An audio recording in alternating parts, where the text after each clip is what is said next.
How to log in to gatecity.bank online banking account.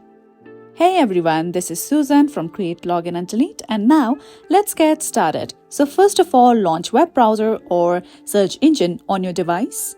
Okay, now search for gatecity.bank and select the link that is on top, which is the official website of the bank. Okay, now let's wait for some time. Now once you're on the website, you can see the option of login just at the top right corner. Just tap on it.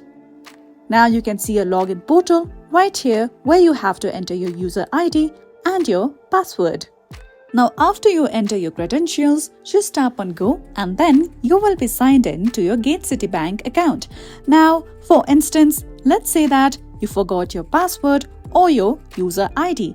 You can see the option of forgot password or forgot user ID, and you can tap on each of these options in order to recover your details. So for instance, let's say I forgot my password.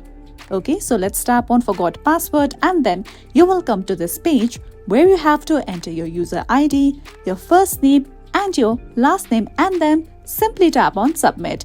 Then bank will provide you with the procedures in order to recover your account so that you can successfully sign in.